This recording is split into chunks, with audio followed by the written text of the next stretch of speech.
Wife of 6 years, had 6-month affair with ex and destroyed our relationship. What a wild train journey it's been. I'm 33 years old and I'm going through a difficult divorce. I thought I'd share my experience to assist understand the numbness and grief I'm experiencing and to assess how this train wreck occurred. My wife and I used to work together 9 years ago.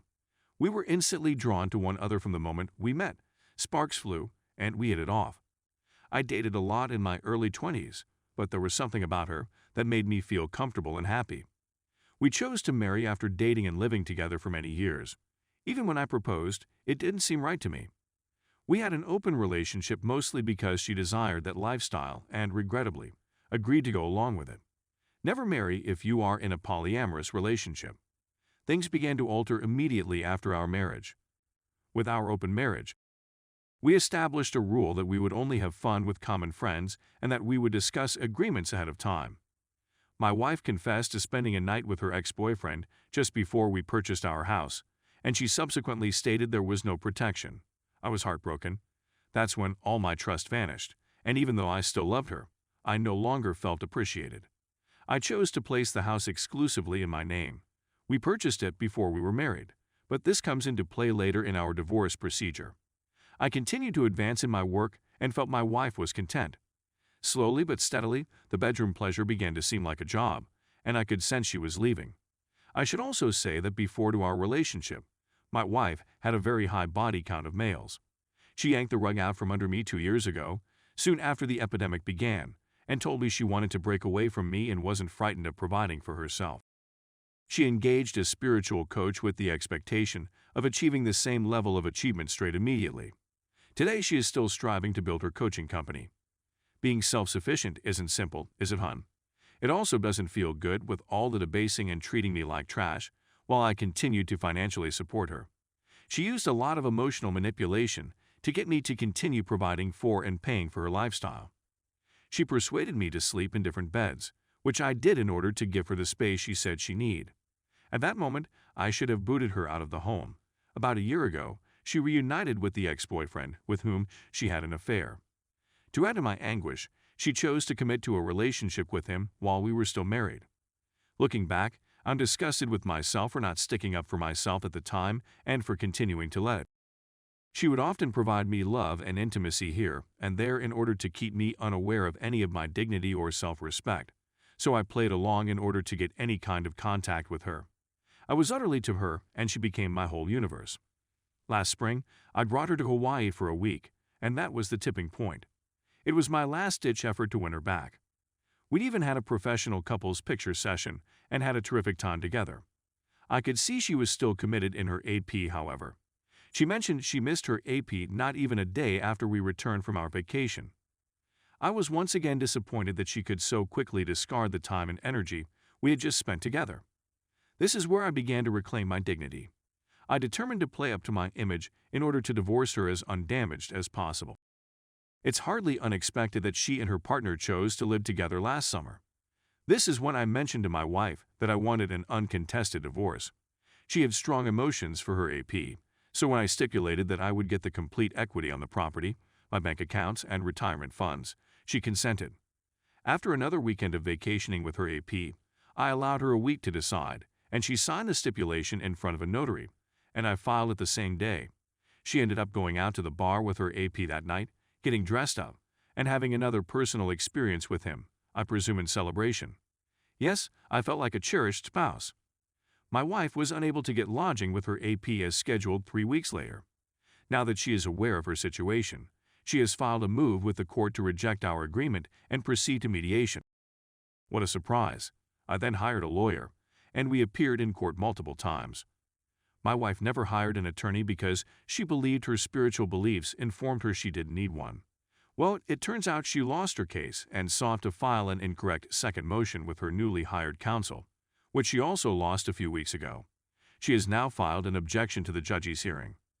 My attorneys are optimistic that the objection will be dismissed as well, allowing the final divorce documents to be signed.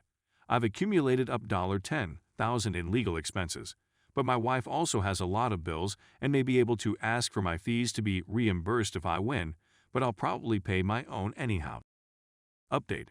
I should also mention that in her second motion, which she filed with her lawyers. She made up falsehoods about me coercing and lying to her. Things like how I encouraged her not to get a lawyer because it was too expensive. The commissioner saw right through that BS and refused her, and I'm hoping the court will as well. When my lawyer reviewed the motion with me, he told me there was no hope of reconciliation. In addition, the hearing before the judge was just set on April 5th. The final line is getting closer and closer. When you write it all out, it almost looks too ludicrous to be real.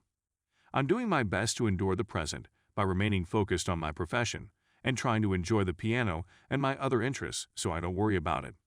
It doesn't help that my wife shows signs of wanting me back, but the past is just too hard to reconcile. I know I can find another partner that loves and respects me, but for the time being, I'm stuck and heartbroken by this path. Finally, I just want to go on with my life, and maybe one day I'll laugh about it all. The world unfolds in an intriguing manner. I hope karma works as intended. Also, do you have any tips for getting her out of the house? I feel like I can't legally push her out till we're formally divorced. She has told me many times that she is afraid I would throw her out.